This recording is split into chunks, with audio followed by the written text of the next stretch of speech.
Are you one of the 75% of contractors whose financial statements are inaccurate? Find out. Click on the link in the show notes and you'll get a free P&L and balance sheet check. This is Contractor Sense with Ruth King. Welcome to Contractor Sense. Here you discover ideas, tactics, news, and information that matters to your contracting business and you. I'm your host, Ruth King. This episode is sponsored by Financially Fit Business. Get the business tool that helps you grow profitably, build wealth, and significantly impact your life and the lives of your employees. Go to www.financiallyfit.business and get started today. Thank you for joining us. Here is how we will help your business and you. Happy July 4th. Yes, today is Monday, July 1st, which is Canadian Independence Day. So those of you in Canada, happy July 1st. In honor of Canada's birthday today and the 4th of July that we're going to celebrate this week in the United States, here are my 3 keys to business freedom. First, let me give you my definition of business freedom, which may be different than yours. You have a smooth running, profitable, positive cash flow business, building wealth, and significantly impacting your life and the lives of your employees. That's my definition of business freedom. So imagine having the options to do what you want, when you want, and where you want. Your business can give you this freedom. So what does it take? All right, 3 things: customer focus, employee focus, and financial focus. This is not rocket science. This is, down and dirty, get dirty. So let's take the 3. First of all, let's take the customers. Those of you who've heard the 80-20 rule, it's called the Pareto principle. And the Pareto principle, the 80-20 rule, says that 80% of your revenue comes from 20% of your customers. So what you want to do is make a list of your most profitable customers who provide the most revenue for your company. I'll bet it's your maintenance agreement clients. Reward them. Thank you letters, $25 gift cards, whatever you'd like to do to reward them. It's just simply a thank you note handwritten is going to go a long way, because very few people handwrite thank you notes anymore, and they do stand out. The other part of that is to know which customers are costing your company money and fire those customers. You cannot afford to pay your customers to do their work. This drives me absolutely crazy. We job cost jobs, and there are always certain customers who have a negative net profit per hour, which means you've paid them to do your work, but they don't want to fire their customers. It's not the crews, it's just the customer issues. And so you have to be willing to say, I'm not working for you anymore, and here's some 3 companies you can go to who can provide the work that you need. You don't fire them and let them in the lurch, leave them in the lurch. Fire them with what I call ruthless compassion. It's like, okay, we're not going to be doing your work anymore. Here are 3 companies who can do it. And, we appreciate your past business. Be nice about it. Okay. So customers, find out who's producing 80% of your revenue and thank them. And anybody who is not a customer where you can generate profit, you fire them. Okay. All right. So the second one is your employees or your team members. How are they performing? Do they have KPIs? Do they know what their KPIs are? Are you talking about their KPIs with them, giving them the results, et cetera, et cetera, et cetera? All of your employees, all of your team members should know how they impact your company's bottom line. This means teaching them how to read a P&L statement and sharing your company statement with them. Now, before you go, I'm never going to do that, it doesn't mean you have to share every overhead salary, including yours. They can be an aggregate. One of my service managers that I worked with years and years ago, his boss told him that the overhead that you have to pay, that's corporate overhead, was $60,000 a month at that point. I'm sure the company, they've retired, and I'm sure whoever owns the company now, it's more than $60,000. And he never saw the detail of the $60,000. He just had to trust the $60,000. You can do the same thing, all right? But everybody needs to know how they impact the bottom line. Everybody needs to know how they impact the customers, all right?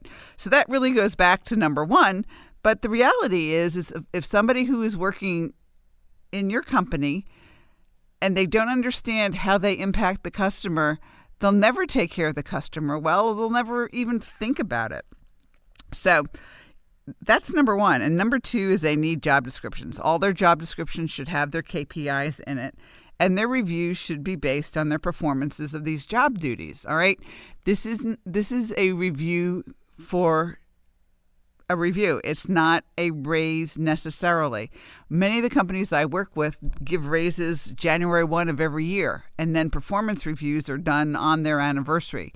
You do not have to make a performance review and a raise at the same time.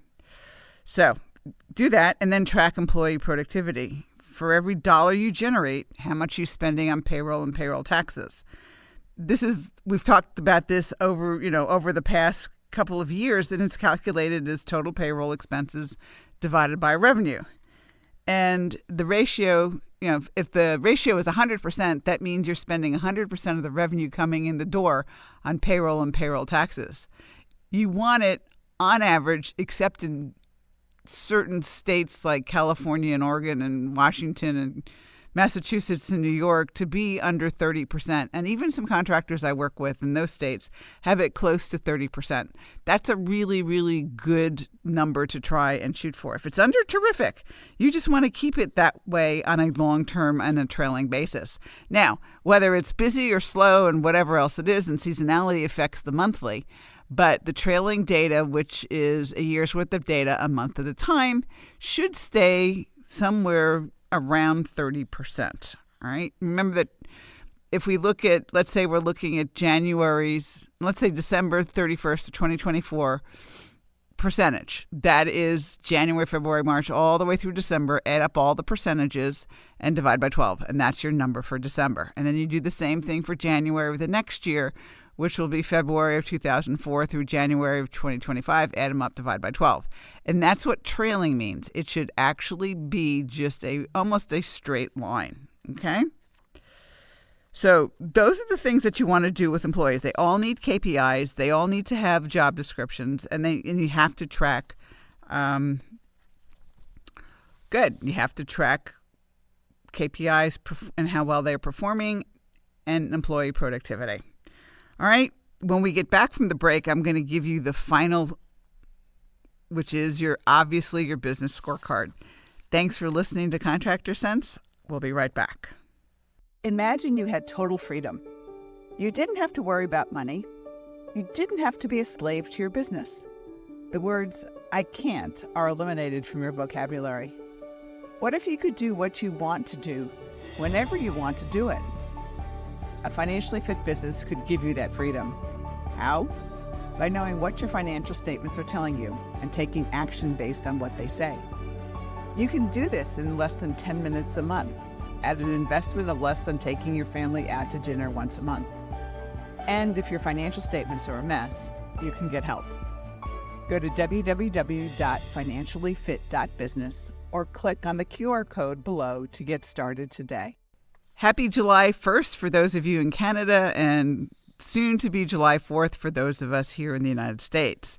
Before the break, I gave you the first thing that I look at in terms of business freedom. We talked about customers and the Pareto principle, and we talked about employees and how they're performing and the fact that they need KPIs, job descriptions, and you have to track employee productivity.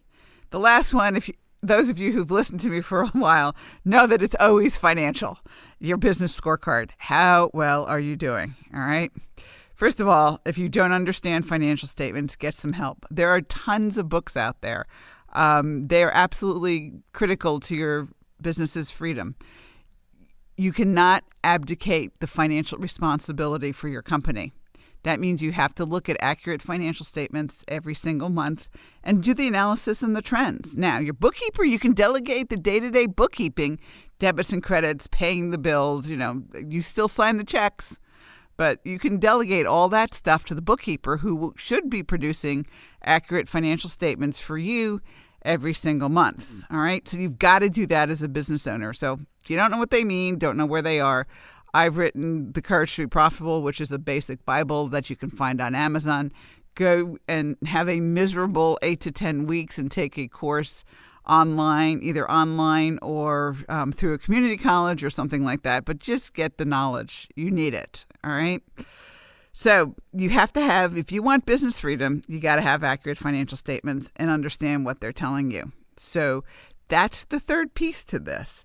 You have to get them by the 10th and no later than the 15th of each month. Back in the day before we had the internet and everything coming through electronically, I used to say 15th simply because it took that long to get your bank statements in the mail. You couldn't do it online.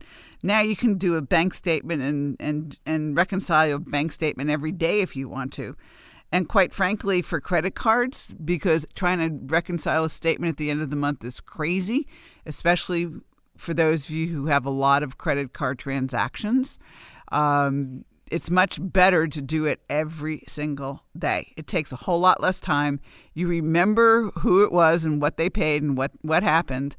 And then you can, at the end of the month, reconcile the checking account a whole lot easier. All right.